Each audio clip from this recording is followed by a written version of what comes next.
Hormuz প্রণালী সহ গুরুত্বপূর্ণ কয়েকটি সামুদ্রিক পথ বন্ধ করে দেওয়ার হুঁশিয়ারি দিয়েছে ইরান।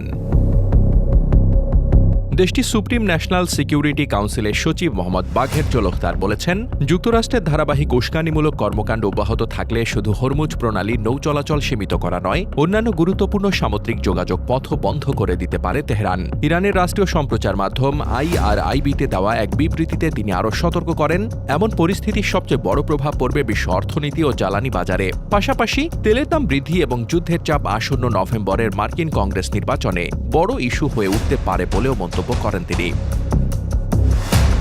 এর আগে 14 জুলাই মার্কিন প্রেসিডেন্ট ডোনাল্ড ট্রাম্পের নির্দেশে ইরানের ওপর পুনরায় নৌ অবরোধের ঘোষণা দেয় মার্কিন সেন্ট্রাল কমান্ড বা সেনকম। যুক্তরাষ্ট্র ও ইরানের পাল্টাপাল্টি সামরিক হামলায় মধ্যপ্রাচ্যে ইতোমধ্যেই বেড়েছে উত্তেজনা। ওয়াশিংটন বাণিজ্যিক জাহাজে হামলা বন্ধ এবং হরমুজ প্রণালীতে অবাধ নৌ চলাচলের নিশ্চয়তা দাবি করছে। অন্যদিকে ইরান বলছে, তাদের উপকূলীয় এই কৌশলগত জলপথে জাহাজ চলাচল তদারকির জন্য তেহরানের নিজস্ব ব্যবস্থা চালু করতে হবে। বিশ্বের অন্যতম গুরুত্বপূর্ণ জ্বালানি পরিবহন পথ হরমুজ প্রণালী ঘিরে এই উত্তেজনা নতুন করে উদ্বেগ তৈরি করেছে আন্তর্জাতিক বাজারে।